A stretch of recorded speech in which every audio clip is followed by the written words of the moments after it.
ओम शांति। बाप दादा बोले, मीठे बच्चे, अपने दिल रूपी दर्पण में देखो कि अंदर में कोई भूत तो नहीं है।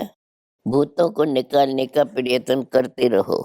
प्रश्न, बाप और बच्चों के बीच संगम पर दुनिया से बिल्कुल निराली रस्म चलती है, वो कौन सी? उत्तर, दुनिया में बच्चे बाप को नमस्ते करते हैं, लेकिन यहाँ बाप बच्चों को नमस्ते करते हैं। बाप खुद कहते हैं, मीठे बच्चे, मैं तुम्हारी सेवा में आकर उपस्थित हुआ हूँ, तो तुम बच्चे मेरे से भी बड़े ठहरे। दूसरा, मैं निरंकारी निराकारी बाप हूँ, तो जरूर मैं पहले नमस्ते करूँगा। यह भी संगम की निराली रस्म है। ओम शांति।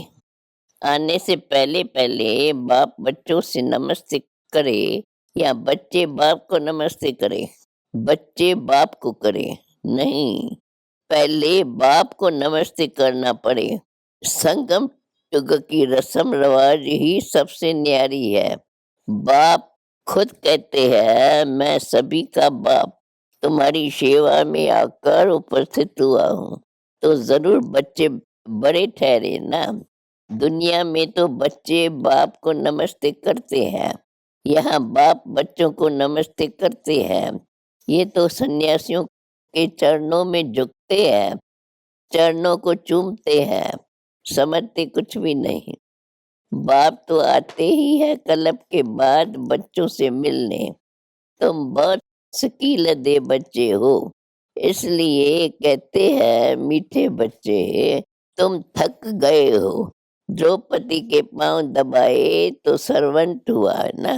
वंदे मातरम किसने उच्चारा है? बाप ने।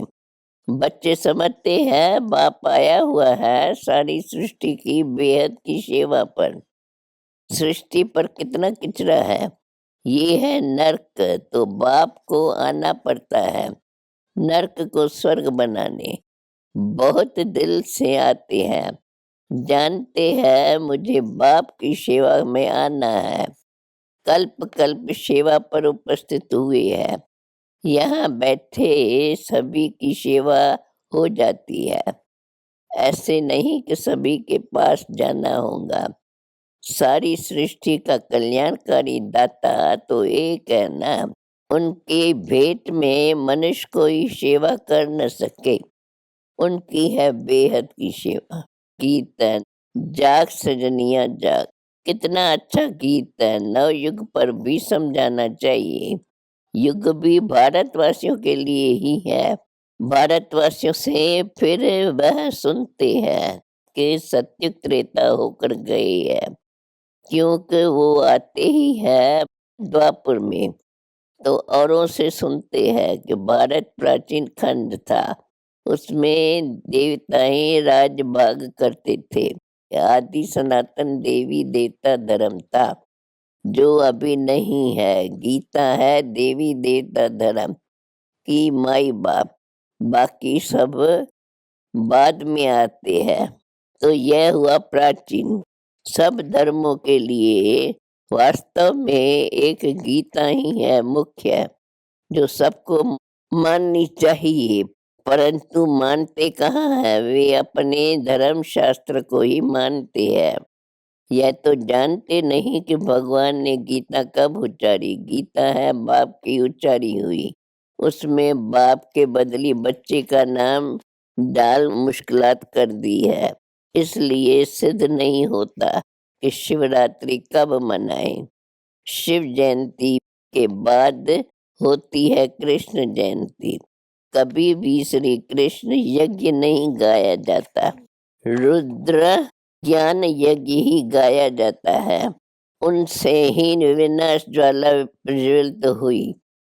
सो तो बरोबर देख रहे हो, आदि सनातन देवी देवता धर्म की फिर से स्थापना हो रही है। फिर यह अनेक धर्म रहेंगे नहीं। कृष्ण भी तब आए जब और सब धर्म न हो। बाकी सब आत्माएं मुक्ति धाम में रहती है। भगवान से तो सबको मिलना होता ही है। सभी बाप को सलाम करेंगे, बाप भी फिर आकर बच्चों को सलाम करते हैं, बच्चे फिर बाप को करते हैं। इस समय बाप साकार में आया हुआ है। यहाँ तो सभी आत्माएं बाप से मिल न सके, क्योंकि कोटों में कोई ही आएंगे, तो सभी भगत कब और कहाँ मिलेंगे। जहान से भगवान से बिछड़े हैं, वहाँ ही जाकर मिलेंगे। भगवान का निवास स्थान है ही परम धाम। बाप कहते हैं सब बच्चों को दुख से लिबरेट कर परम धाम से जाता हूँ। ये काम उनका ही है। बाप को आना ही है पतित सृष्टि को पावन बनाने। हेवनली गॉड फादर है तो जरूर स्वर्ग क्रिएट करेगा ना। नरक की स्थापना रावण, स्वर्ग की स्थापना बाप करते हैं। इनका राइट नाम है शिव बिंदु। आत्मा भी बिंदु है। बिरकुटी के बीच इतनी ही रह सकेंगी। तो जैसे आत्मा है वैसा परमात्मा है, परंतु वंडर है जो इतनी छोटी आत्मा में 84 जन्मों का पाठ भरा हुआ है, जो कभी घिसता नहीं, फॉर एवर चलता रहेगा। कितनी गुह्य बातें हैं। अब मनुष्य शांति मांगते हैं, क्योंकि सब शांति में ही जाने वाले हैं। कहते हैं सुख का कांगविष्टा के समान है।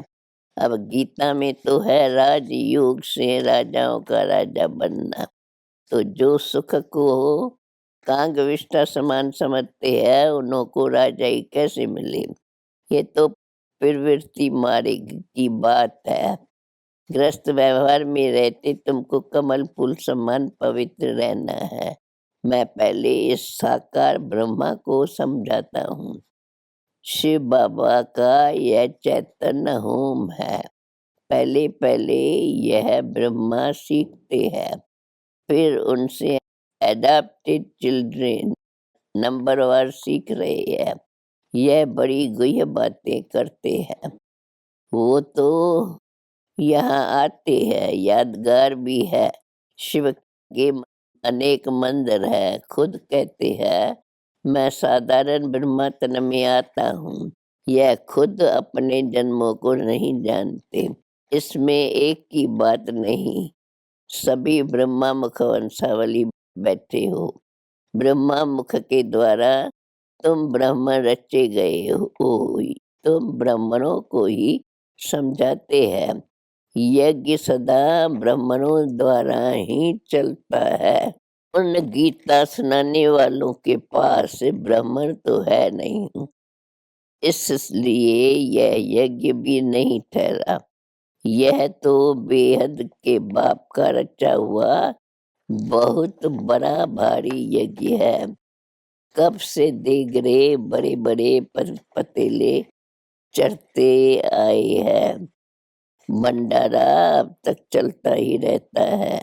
समाप्त कब होगा, कब सारी राजधानी स्थापन हो जाएंगी। बाप कहते हैं वापस घर ले जाएंगे, फिर नंबरवार पाठ बजाने भेज देंगे। ऐसे और कोई कह न सके कि मैं तुम्हारा पंडा हूँ, तुमको साथ ले जाऊंगा।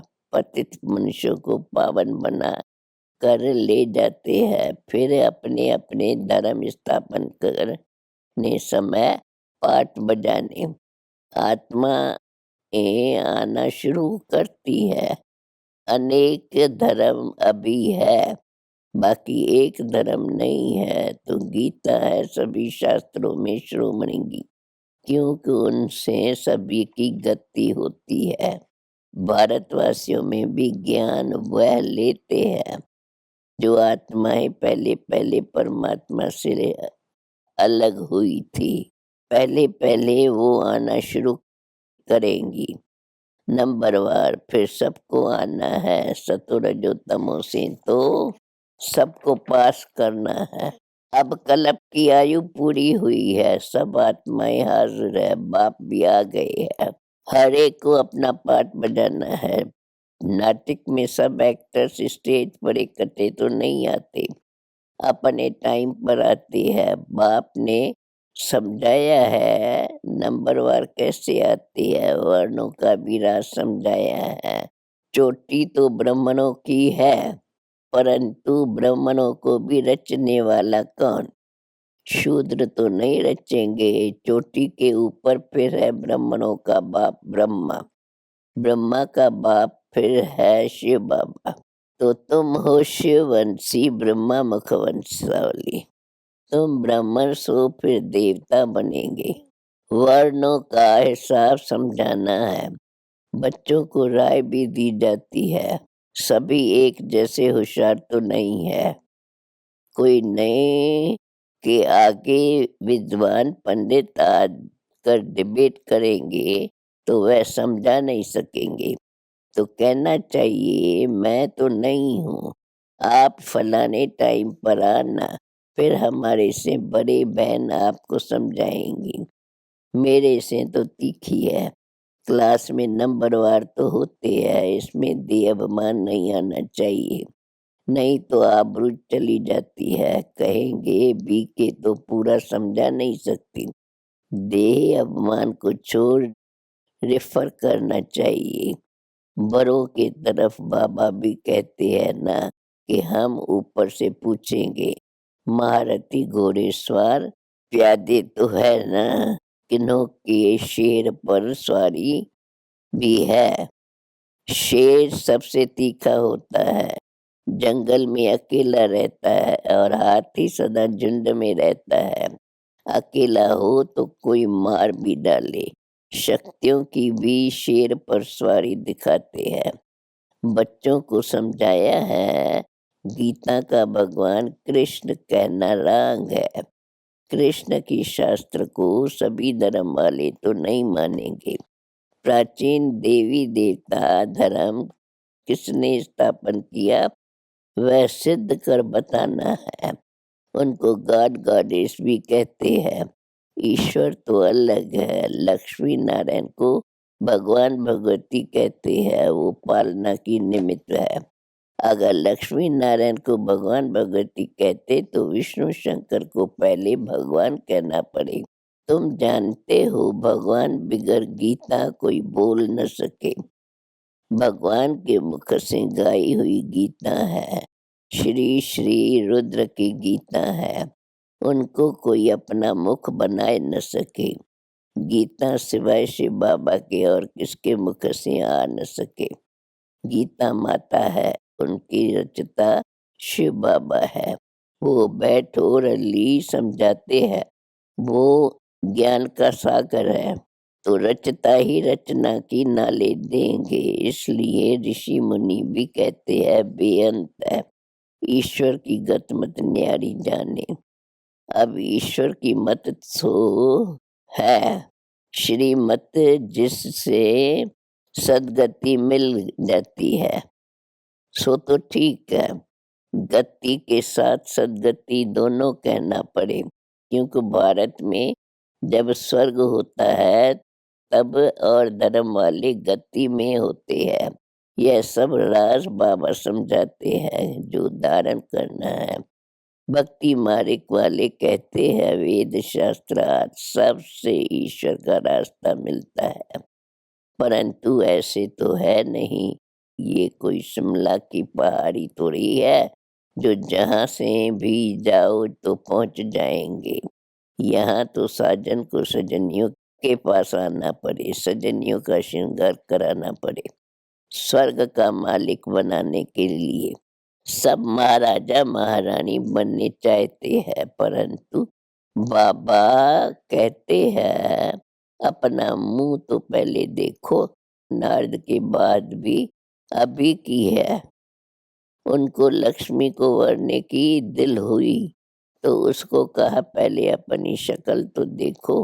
बाबा भी कहते हैं अपना दिल रूपी दर्पण देखो। काम का भूत तो नहीं आता, जांच करते रहो और भूतों को निकालने का प्रयत्न करते रहो।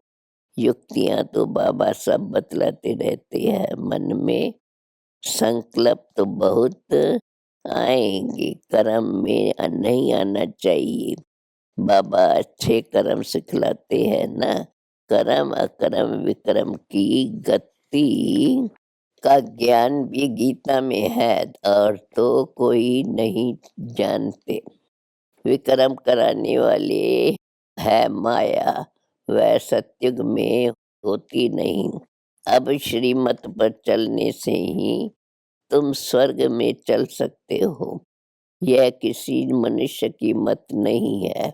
बाप की श्रीमत से स्वर्ग बन रहा है, औरों की मत से स्वर्गवासी बन न सके और भी भ्रष्ट बनते जाएंगे। तुम बच्चे जानते हो अब एक धर्म की स्थापना हो रही है।